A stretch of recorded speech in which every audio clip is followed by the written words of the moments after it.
Welcome to Asia Outlook. I'm Melody and I'm here to report the top stories from around Asia.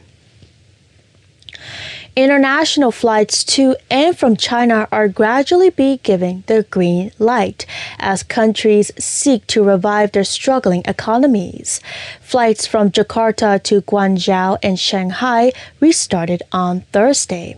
It comes after months of suspension that have hit Indonesia's tourism industry hard. CGTN Sokina Aluwalia has more from Jakarta. International flights to and from China are gradually being given the green light as countries seek to revive their struggling economies. Now, flights from Jakarta to Guangzhou and Shanghai restarted on Thursday. It comes after months of suspension that has hit Indonesia's tourism industry hard. CGTN Sukina Aluwalia has more now from Jakarta. Indonesia has opened up flight routes to China once again after nearly 7 months of suspension due to the COVID-19 pandemic. According to the spokesperson of Indonesia's Ministry of Transportation, all flight routes to China, including Wuhan, is back in operation. The only difference now is that all passengers are required to follow strict health protocols implemented by both the Indonesian and the Chinese governments. Garuda Indonesia had already flown several commercial flights since August to Chengdu and Nanning, and now flights from Jakarta to Guangzhou and Shanghai will be operated by Xiamen Airlines and China Southern. This is a big step in Indonesia's plan to reopen tourism in the country. The government banned international arrivals back in February, and that contributed to a massive decline in tourist arrivals, especially those coming from China. Chinese tourists make up a large portion of visitors in Indonesia, and overall, the tourism industry has been one of the hardest hit sectors during the pandemic. The tourism ministry predicted that nearly 150,000 people in the industry will lose their jobs in the next year, and they don't see the sector bouncing back until at least mid-2021. Sulkina Aluwalia, CGTN, Jakarta. The Chinese parent company of TikTok says a proposal for U.S. operations will need approval from both China and the United States. ByteDance filed a proposal with the Trump administration last weekend to make software firm Oracle its technology partner in the country, allowing it to keep majority ownership of the app. President Trump has threatened to ban TikTok as soon as Sunday over alleged security concerns. While Chinese law requires an export license for the transfer of technology abroad, Chinese officials have also said ByteDance should not be coerced by the U.S. Inspired by the science fiction movie series Star Wars, a team of researchers at the National University of Singapore has developed an electronic skin that could give prosthetic devices and robots the sense of touch. CGTN Miro Liu has more from Singapore. In an attempt to make prosthetics more realistic and robots more human, scientists in Singapore have developed electronic skin with the ability to touch and feel. Asynchronous coded electronic skin, or ACEs, comprise of a network of sensors that mimic the way humans transmit information through the nervous system. The technology can currently identify 20 different textures and shapes, understand Braille to about 90% accuracy, and detect touches 1,000 times faster than humans. Prosthetic devices today do not have the human sense of touch, and this makes it very hard for people to use them naturally. They are unable to grab objects with confidence. They are unable to walk easily without the sense of touch. So by creating ACEs, we can enable a platform where all kinds of smart devices can communicate, just like how we communicate to our brain through our nervous system, through our spinal cord. But what if the e-skin sustains some damage? Professor T and his team at the National University of Singapore have a solution for that as well. We have managed to develop technologies that can self-repair many times without any use of chemicals. So just simply leaving out in the open, it can self-repair just like human skins. And importantly, we have also developed technologies that allow these skins to communicate with humans through light so they can generate light and tell humans, what they're feeling. So for example, when you blush, your skin turns red. So we can have skin that can also blush. Prosthetic specialists say that the feeling of touch could allow amputees to get a sense of normality and help them adjust to the artificial limbs better. However, they have questions about the real-world application of the technology. Right now, the technology connects to a computer that tells you, what you're touching, right?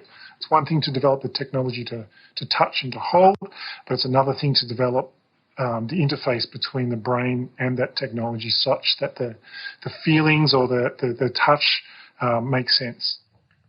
The research team is looking at neurological implants, which allows people to control robotic hands as possible next steps. And while the technology is still in early stages, and U.S. is already looking for industry partners and businesses to use their e-skin on prosthetic devices and robots. Miro Lu, CGTN, Singapore. Philippine President Rodrigo Duterte vowed on Monday to prioritize buying COVID-19 vaccine to be made available by Russia or China, while taking a swipe at pharmaceutical firms of Western nations asking for advance payment for their offers. Duterte has expressed optimism that the Southeast Asian country, which has recorded the region's highest number of coronavirus cases at nearly 266,000, would be, quote, back to normal, end quote, by December, pinning his hopes on the availability of vaccines. He said any vaccine purchases by the Philippines, however, will have to undergo a bidding process. It also planned to hold talks with Australian biotech giant CSL Limited. Duterte signaled out China, which he said was unlike other countries seeking quote-to-quote reservation fee or advance payment. Moscow and Manila have agreed to work on clinical trials for Russia's vaccine. Japan's Chief Cabinet Secretary Yoshihide Suga has been formally elected as the country's new prime minister. He secured a win in both chambers of parliament on Wednesday afternoon. The selection follows Suga's victory in the Liberal Democratic Party leadership elections on Monday. CGTN Grace Lee has more from Tokyo. In terms of his cabinet, it seems Suga wants to retain most of the key ministers and make sure that there's the same under him and Abe. And this will pretty much ensure a pretty smooth handover, not a lot of political turmoil, something that Suga himself had promised. He will be keeping the finance minister, the defense minister, foreign minister Taro Kono will be switching jobs, staying under Suga, but as the minister in charge of administrative reform, something Suga has built his platform on as well. Suga and his administration will be looking to ensure a very steady handover, and the public will be looking to them to make sure that COVID-19 doesn't get out of control and that the economic situation stabilizes in the next few months. That will pretty much determine whether or not Suga and his administration will be able to stay longer than Abe's term, which is set to end September 2021. It seems Suga in the past few weeks has been saying that he wants to ensure that they don't have a series of short-lived administrations, something we saw before Abe came into power. And pretty much we'll have to see whether or not he's able to handle COVID-19 and the economic crisis and able to do so. Russian President Vladimir Putin has offered Belarus a massive loan. Putin met with Belarusian President Alexander Lukashenko on Monday, facing the 6th week of protests against his rule. Lukashenko traveled to Russia to shore up support from the Kremlin. CGTN Julia Chapman has more from Moscow. At a time of crisis, Alexander Lukashenko calls Vladimir Putin for help. Despite an unprecedented challenge to Lukashenko's rule, the Russian leader was willing to continue a marriage of convenience. Assistance came in the form of a $1.5 billion loan offered by President Putin at what he called this difficult time. We all see and understand that there are political events happening in Belarus related to the elections. You know our position well. We are in favor of Belarusians sorting this out without pressure from the outside, through peaceful dialogue with one another, in order to find a solution. President Putin reiterated Russia's security arrangements with Belarus, a reminder that a reserve police force is available if necessary. But for now, experts say a direct intervention is unlikely. In propping up Lukashenko, Vladimir Putin knows he needs to strike a balance. The Kremlin has leverage over the Belarusian leader, but keeping him in power risks alienating angry demonstrators and turning the mood on the streets against Moscow. Since the contested August 9th election, protesters have gathered in Belarus daily. They continue to be met with force. On Sunday, 774 were arrested across the country. Analysts say the turmoil marks an opportunity for Russia's leadership. Kremlin will take advantage of this situation, will try to take advantage of this situation and to finally to achieve its main aim, which has been its main aim for the last 2 decades, to attach Belarus to Russia as firmly as possible and to preclude any integration between the West and Belarus. The exact nature of that integration is unclear, but as Samarukov explains, it will involve keeping Belarus firmly in Russia's orbit. And for now, that means ensuring Alexander Lukashenko stays at the helm. Julia Chapman, CGTN, Moscow. Japan's exports posted a double-digit slump for a 6th straight month in August, as U.S.-bound shipments shrank due to a global demand slowdown from the coronavirus pandemic, casting a shadow over a trade-led recovery from the deep recession. The export decline highlights the immense task Yoshihide Suga, who was elected prime minister, faces in driving an economic recovery.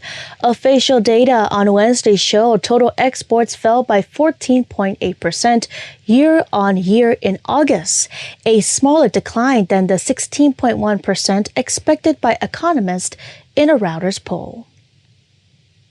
Stay with us as we bring you more news on Asia Outlook.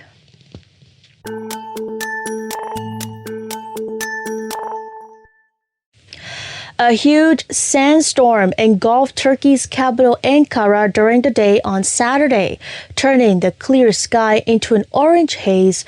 Ankara's governor says several people were injured by objects in the air after strong winds.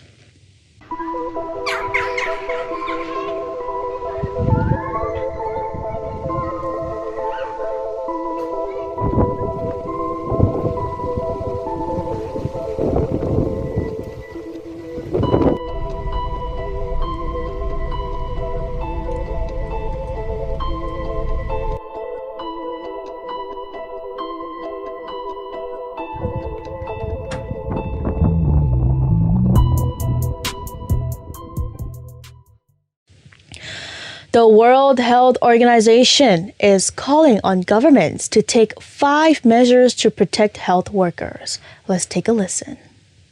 The Charter is a call to action that asks countries and partners to commit to 5 actions. First, to connect the dots between policies on patient safety and health worker safety. Second, to develop and implement national programs for the occupational health and safety of health workers. Third, to protect health workers from violence in the workplace. Fourth, to improve the mental health and psychological well-being of health workers. And fifth, to protect health workers from physical and biological hazards. WHO Emergencies Chief Michael Ryan complained that scientific disagreements over issues such as vaccines and face masks were being treated as a kind of political football. He was commenting in the wake of a public dispute between U.S. President Donald Trump and the director of the U.S. Centers for Disease Control and Prevention over the effectiveness of masks and when a coronavirus vaccine might be available. Ryan said it is important to have consistent messaging from all levels. People are holding nationwide protests in Pakistan following the gang rape of a woman in front of her 2 children. Police say they have identified the 2 suspects, but protesters are demanding the lead investigator to resign after he seemed to blame the victim for what happened to her. CGTN Daniel Khan has more. The horrifying assault and gang rape of the woman driving on the Lahore-Sialkot motorway last Wednesday has shaken the citizens of Pakistan to the core. The woman and her 2 children were traveling on the motorway when her car ran out of fuel. As she made phone calls to get help, 2 men approached the family and forcibly took them to a nearby field at gunpoint. The men raped the woman in the presence of her children, then stole her cash and jewelry before getting away. As this news went viral, Lahore Police Chief Umar Sheikh appeared before the media but offered no sympathy for the victim. Instead, he shared a list of ways on how she could have avoided being assaulted. Now, shockingly, Sheikh went on blaming the victim, insinuating with his insensitive remarks that it was the woman's fault that she was traveling at night on a less frequented road. This was followed by a public outrage as people took to the roads, questioning the delay in arrests and demanding the police chief's resignation. They also urged the government to hang the culprits publicly. The chief police officer blames her instead and says she shouldn't be out on the road at night, she shouldn't be driving alone, she should have taken this road, not that road, etc., etc. I think it is a shame. At protests, women that I spoke to were infuriated and felt let down and even more unsafe. We have protested so many times on Aurat March. Every time there's a rape, everybody comes out on the streets, but nobody listens to us. And this has been happening with us in a circle continuously. It is a matter of great shame for our country, for our government, for our police that such a terrible incident has taken place here. And on top of that, people are saying awful things and victim blaming. There can be nothing more shameful for a country where mothers, sisters, daughters, nobody is safe. There is a long list of reasons why women in Pakistan feel unsafe, while senior officials and public office holders continue to perpetuate this wild notion that the victim is somehow responsible for the assault or that a woman should not leave her home without the protection of a man. Human rights experts say this attitude is unacceptable and the government must remove such officers from duty if it wants to demonstrate to the women that there is hope for their security. Unfortunately, there are quite a lot of loopholes in the legal system of Pakistan. Many believe the weak justice system favors the criminals and they often get off scot-free. They say incompetence in the part of law enforcement agencies will only encourage a crime in the future. Many people on social media are calling for the government to issue licenses for weapons of self-defense. They are losing trust in the system and want to protect their families and loved ones. It's not surprising because even after several days of the motorway incident, the police have made little progress. One suspect turned himself in, saying that he has nothing to do with the crime. Police say they are following leads and that they have samples of DNA, but so far nothing has been achieved. Daniel Khan, CGTN, Islamabad. According to the government, a rain-triggered landslide in central Nepal last Sunday has left at least 11 people dead and scores missing. It also injured 5 people and destroyed 11 homes.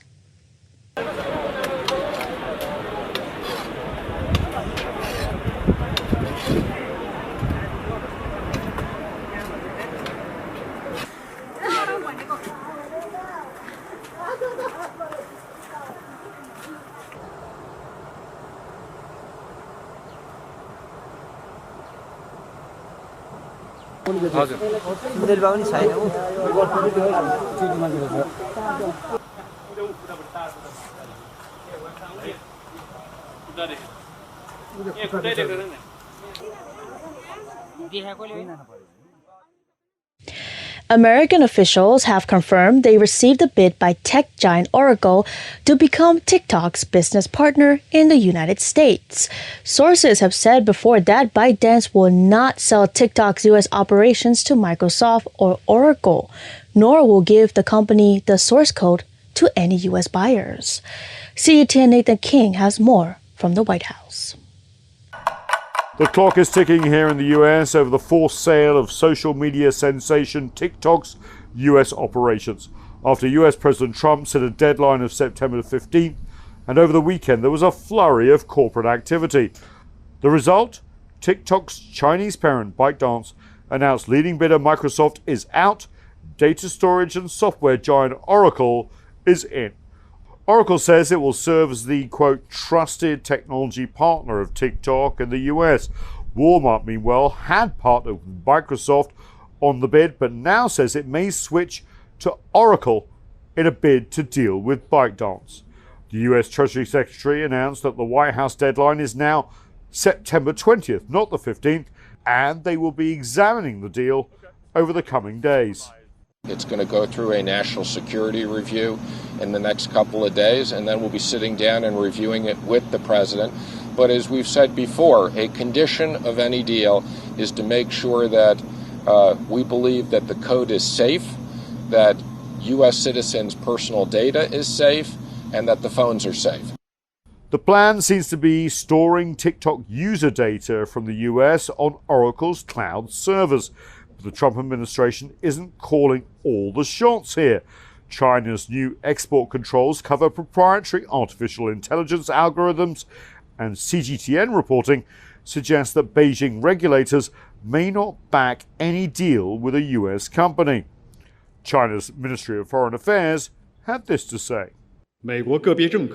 On one hand, some U.S. politicians are preaching the ideals of achieving fairness and equality and building a so-called clean network.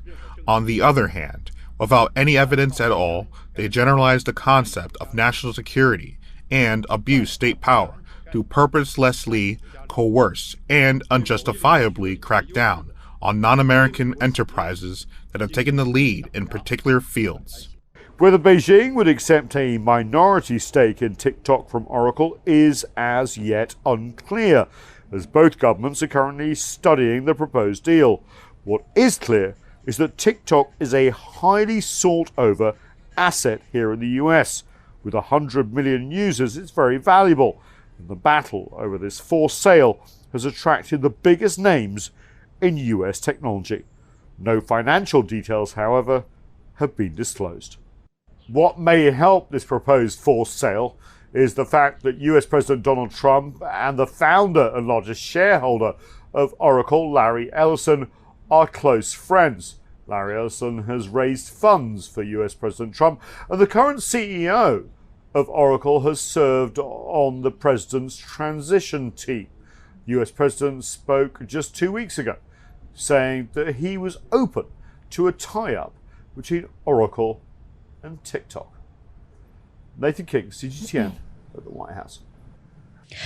For the first time in U.S. history, leaders are not traveling to New York for the General Assembly meeting. Instead, the world's largest annual diplomatic summit is taking place online. CGTN Li Ling Tang has more from New York. Since the pandemic struck, UN headquarters have largely closed its doors. Diplomats have been meeting in a virtual format. UN staff have mostly worked remotely, and press briefings have come with capacity limits. The annual UN General Assembly high-level debates won't be much different. To kick off the UN General Assembly's 75th session, Tijani Mohammed Band hands over the mantle of President of the General Assembly to Turkish diplomat Volkan Bozkır, who will preside over next week's high-level debates. But unlike decades past, world leaders and ministers will not deliver their speeches in person. Merci beaucoup, Madame la Présidente. Instead, they will submit pre-recorded video speeches that will be introduced here by their New York representatives, except U.S. President Donald Trump, who may make an in-person appearance. The future does not belong to globalists. There also won't be the usual high-level lunches and sideline meetings between heads of state or on-site summits, and expectations about what the virtual format can deliver are mixed. I think this General Assembly is going to be remembered as a weird occasion, the first ever virtual General Assembly. I don't think anyone expects it to deliver very much. Obviously, it won't have that circus atmosphere that all of us kind of thrive on, but hopefully, maybe by making it a little bit simpler and reduced, they might be able to focus on some core concerns and get some real progress done. The key message that the UN hopes to communicate in these times of great division is that all these challenges that defy borders can only be solved through international cooperation, and that in itself is the best defense for multilateralism. I'm Li Lingtan for CGTN at the United Nations. China and Russia used the US dollar for less than half of their bilateral trade for the first time this year. It's part of a concerted effort to reduce dependence on the American currency and move toward the ruble, the yuan, and the euro. CGTN Julia Chapman has more. Before the pandemic, trade between China and Russia was at an all-time high. As restrictions ease and turnover starts to recover, the two countries are refocusing on a mutual goal, using their own currencies instead of the US dollar. A plan is being prepared to fulfill the development strategy of the Shanghai Cooperation Organization by 2025. As part of that, there are concrete steps in the spheres of politics, security and humanitarian links. Important documents are being prepared in the sphere of economic cooperation and also a roadmap for the gradual move towards mutual trade in national currencies. For decades, world trade has been dominated by the dollar, one of the most stable currencies. Countries keep reserves of the greenback to buy international goods. But as ties with Washington continue to be strained, Beijing and Moscow are diversifying. China and Russia's move away from the dollar is largely symbolic, but there are practical considerations too. Using the ruble, yuan or euro allows countries to sidestep US sanctions, a concern becoming as important for China as it is for Russia. A growing number of Russian firms are avoiding the dollar in their transactions, and Russia's central bank has slashed its dollar holdings in recent years. But using other currencies has its risks, as their value can fluctuate significantly. This story has political grounds because in general, so far, trade in US dollars is trade with the least losses. Trading in rubles, yuan, the euro incurs certain increased costs, but the countries are doing this to avoid system risks arising. The so-called de-dollarization project underscores a growing partnership between China and Russia.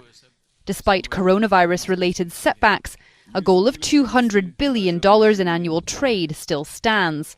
But that trade may not be denominated in dollars. Julia Chapman, CGTN, Moscow. According to Health Ministry data, oxygen supply has grown scarcely in some parts of India, hard hit by coronavirus. Hospital and local government officials stated as India tools coronavirus cases topped 5 million mark on Wednesday. Government officials and experts said the unabated rise in cases across the country were likely a result of economic activity restarting, local festivals, and lockdown fatigue. An official from the Navi Mumbai Municipal Corporation in a neighboring suburb said they had received reports from multiple hospitals about dwindling oxygen supplies and made requests to state authorities. With its latest 1 million cases recorded in just 11 days, a world record, India now has 5.02 million infections.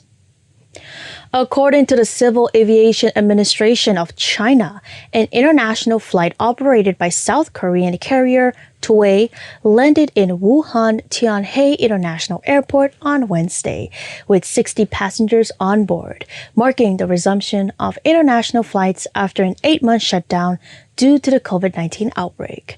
Return flights to Seoul are now scheduled on every Wednesday.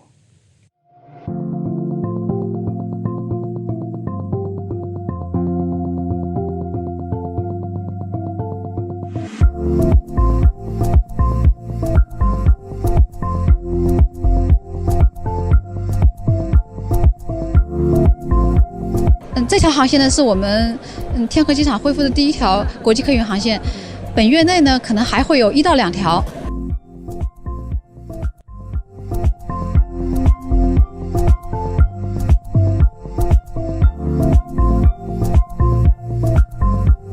我们严格按照国家的有关防疫政策，对入境的旅客进行全流程的健康监测和防疫管控，进行为期14天的集中医学观察。对于出境的旅客，也是按照国家的防控政策，扫码、健康登记、体温检测，执行完了之后，正常旅客可以正常出境的。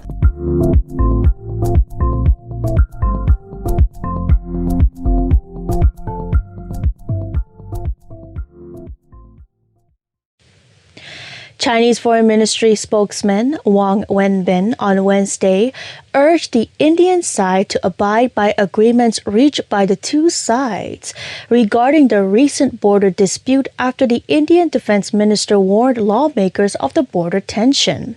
Indian Defense Minister Rajnath Singh told Parliament on Tuesday that the current border tension with China was serious, and he blamed China for the violation of border agreements. He said India wanted to pursue dialogue for a peaceful solution to the tension, but he stated that India had doubled the budget for vital roads and bridges along the border with China, and more roads and bridges were built. Wang said the Indian side should be held responsible for the tension in the past months as its soldiers violated the agreements reached by the two sides and attacked Chinese soldiers. And that's all we have for today's Asia Outlook on MI Radio. Thank you for being with us. We'll be back next week. Until next time.